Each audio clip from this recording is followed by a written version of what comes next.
Hello everyone, how are you? This is such a wonderful, beautiful day. I really can't complain about anything because life's been good. Everything has been good. So I found myself in a peculiar situation as of late, and it has really presented an opportunity for me to really sit back and reflect on life and just reflect on things.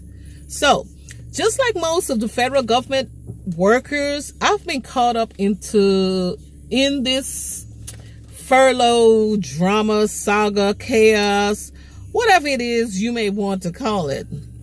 So, I work with the Department of State, and I've always thought that it was a great and wonderful thing to be a part of that team, the workers, and it still is. But the government shutdown has really made me reflect on a lot of things, reflect on life. And even though I really cannot or do not see how shutting the government down and holding hostage the workers and not allowing them to go to work and to enjoy the stuff that we do.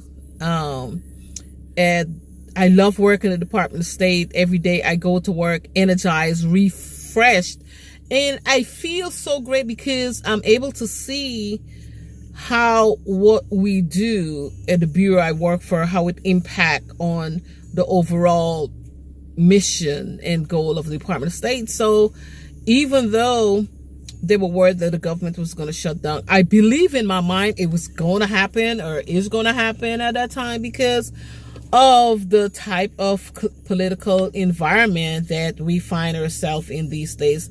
Things are changing rapidly. So I believe that everyone really needs to sit down and take a hard look at themselves, at their life, and adjust accordingly.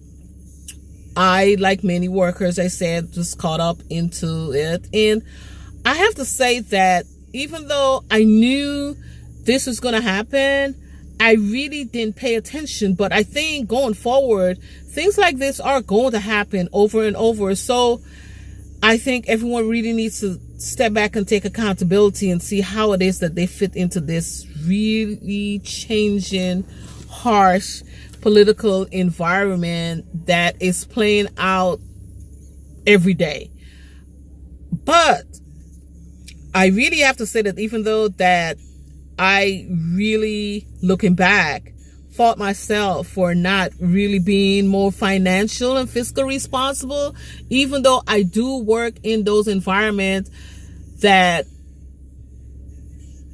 embraces budgeting, planning, and fiscal constraints, and I advocate for those things. But for myself, I've put myself last.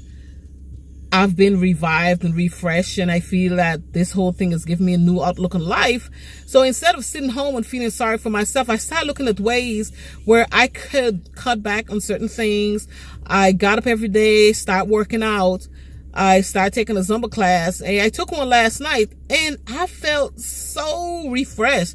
But then I also realized that I've gained so much weight just going to work, working, not really exercising, not eating right, not taking care of myself. And that's not the way to live. Where you put all your efforts and put everything into work, you kind of lose sight of what's really important and what goes on in your life. You put yourself last, you put your health last, you put your spirituality, and some of the stuff that you really enjoy doing slowly fall back in the burner. You stop really putting stock into making and improving relationships, and you just basically just exist. But oh my goodness, I've been so alive. I think I've lost about 10 pounds so far. I've also started back with my writing. I've even been doing resumes for some of the friends who are panicking and looking for jobs and stuff like that. But as I told everyone, you really have to have faith You have to believe in yourself. And I always believe that I always come ahead with a lot of things. I found a hobby in going to do the knitting at this one store that offer free knitting classes for, furloughed workers. So today's going to be my first class. It's going to be at 2:30. I'm so looking forward to doing that. And while I'm waiting for the class to start at 2:30, here it is that a message popped into my email and my text message about, I'm being recalled and like all of the Department of State to work because, the Department of State is very, very important in stopping all activities in midstream. Is not very conducive to the overall safety of the country.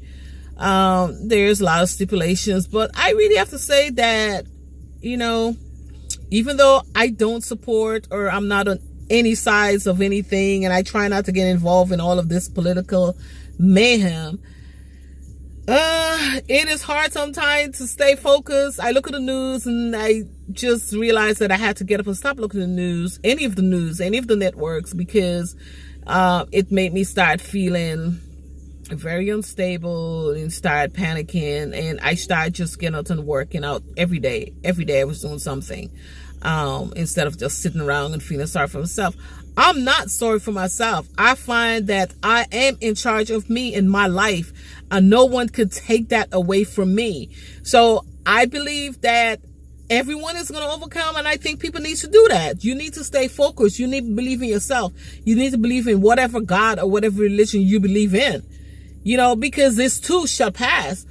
But what I want to get out to people is that you really need to take a good look at yourself and be accountable, and look at ways where you could use this government shutdown to improve on your life, to make sure that each paycheck that you have, you save at least $50. Put something aside. Save for rainy days, which this is a rainy day, even though it's been a rainy, cloudy winter. You made it the very best day for yourself. Save. Don't wait until something happened, because this is the emergency. Sometimes you don't know what it is that you save for, but just as well as you pay and are compelled to pay your bill payers, you need to compel yourself to pay yourself.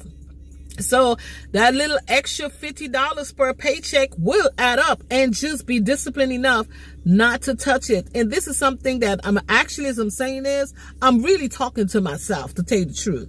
So I find that I cannot be sitting and telling other people what it is that you should do. What I'm really doing, and this video is a video to myself, to tell myself, look, Emery, you need to get it together.